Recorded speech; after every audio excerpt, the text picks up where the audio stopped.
The heavy stone slab ground against the rock floor with a final, jarring thud. It blocked the last sliver of daylight, sealing the entrance to the den. Dust swirled in the sudden vacuum, settling quickly as the darkness swallowed everything. Inside, the air grew thick and heavy, carrying the sharp, metallic scent of dry earth and raw muscle. Daniel stood in the center of the pit. He did not reach for a weapon, for he had none. He did not pace the perimeter looking for a crack in the wall, for there was none. He simply knelt on the cold, uneven stone. His hands were clasped, his head bowed, and his breathing remained steady. Then, the silence broke. A low, guttural growl vibrated through the floorboards, traveling up through his knees. It was followed by the rhythmic, heavy padding of massive paws circling in the shadows just beyond his reach. He could hear the wet drag of breath against the stone. The predators were close, their yellow eyes gleaming like embers in the pitch black.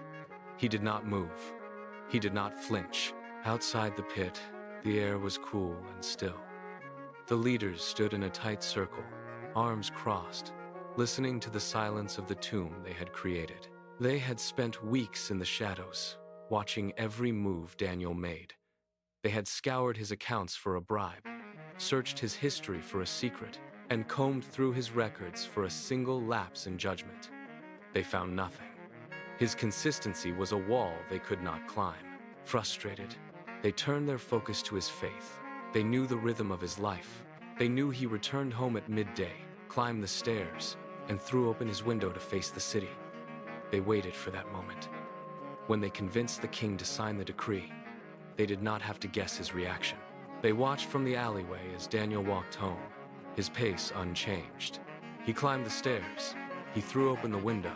He knelt in plain sight, hands clasped, and began to pray. He knew the penalty was death. He knew the decree was signed.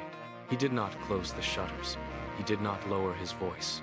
He simply spoke into the open air, a clear, defiant act of devotion. The palace was silent, but for the king, it was deafening.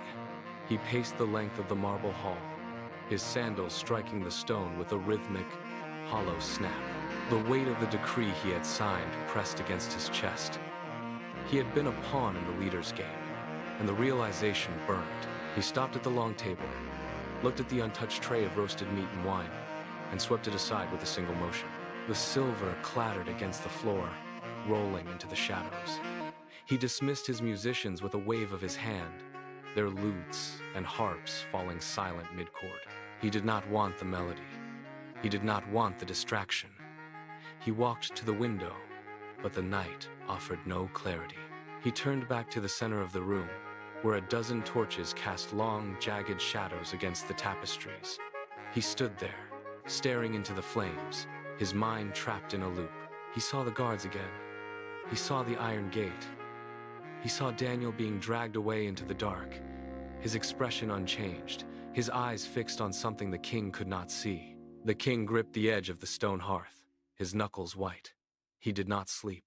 He watched the torches burn down to embers, waiting for a dawn he dreaded to face. Deep below the palace, the heavy stone slab ground against the rock floor, sealing the entrance completely. Dust swirled in the dying light for a second. Then the darkness swallowed everything.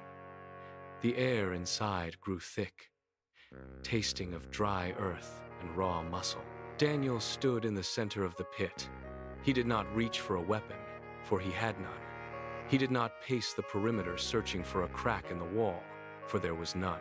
He simply knelt on the cold stone. His hands were clasped, his head bowed. His breathing remained steady. Around him, the shadows shifted. A low, guttural growl vibrated through the floorboards, rising up through his knees. Then came the sound of massive paws padding in a circle. The noise stopped directly behind him.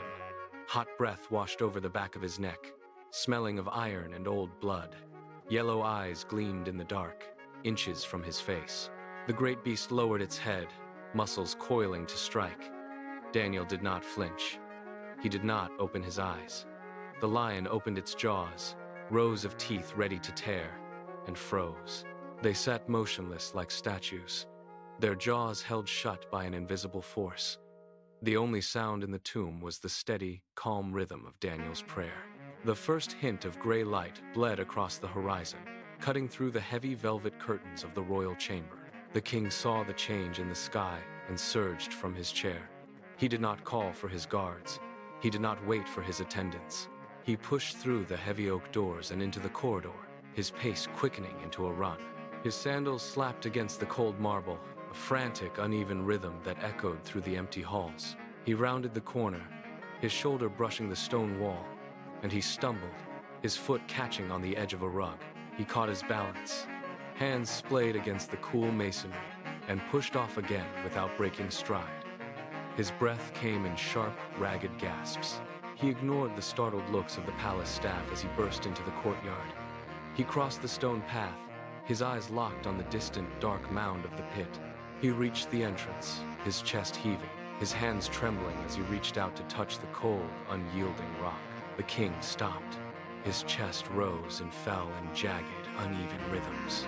He leaned his weight against the cold, unmoving slab, his palms pressing hard into the rough stone. He opened his mouth, but only a dry, raspy sound emerged. He swallowed hard, forcing his throat to clear. He braced his feet against the uneven ground, tilted his head toward the narrow gap, and drew a breath that rattled in his lungs. "Daniel!"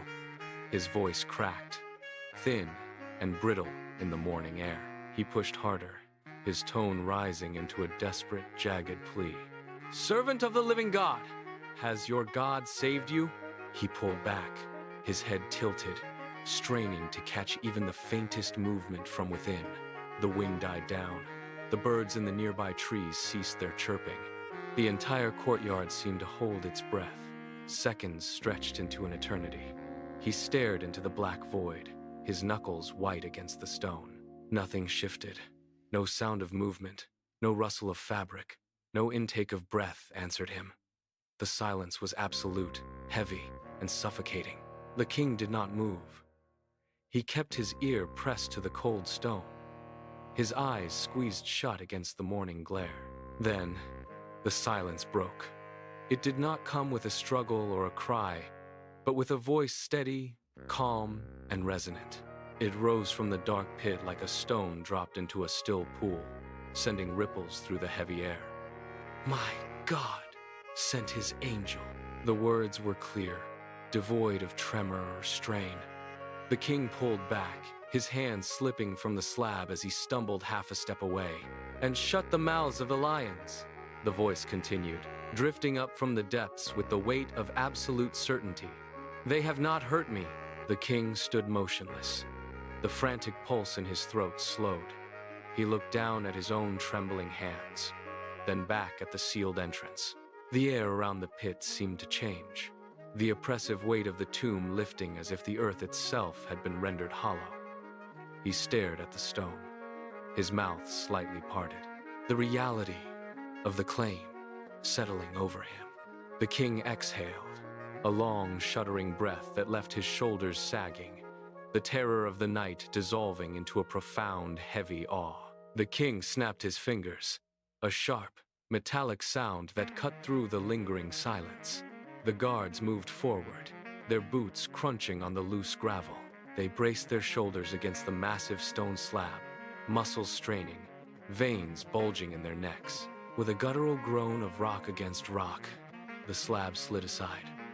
Sunlight poured into the pit like a sudden, golden tide, scouring the shadows from every corner. Daniel stepped forward, his feet finding purchase on the stone floor.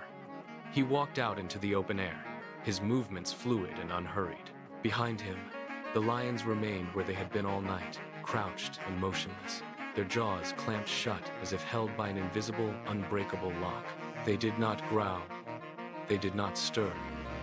They watched, with dull, empty eyes, as he passed. The conspirators stood at the edge of the clearing, their faces drained of color, their hands trembling as they gripped their own arms. Daniel stood in the center of the light, his breathing slow and rhythmic. The den behind him now nothing more than a hollow, empty tomb. The king walked toward the center of the clearing, his eyes fixed on the man who had survived the night. He did not speak, but the tension in his posture dissolved. The den, once a place of certain death, now stood open and empty, its purpose inverted. It was no longer a tomb, but a stage. Daniel looked at the king, his expression steady, showing no trace of the ordeal he had endured. In that silence, the truth settled over the crowd. The obstacles that seemed insurmountable were not the end of the story. The king turned to the guards, then to the silent conspirators, his gaze lingering on the shadows where they stood. He understood then that the power he feared was not in the stone, or the hunger of the beasts, but in the presence that had held them at bay. The lesson was clear. The path forward is rarely free of pits or lions, and the struggle is often the very place where the impossible takes root. Life does not always remove the den, nor does it always silence the threats before they arrive. Instead, it provides the strength to stand within them. What feels like a trap is often the crucible for a new beginning. The sun climbed higher, casting long, sharp shadows across the ground, but the fear that had gripped the kingdom for weeks had vanished. The story did not end in the darkness. It began in the light.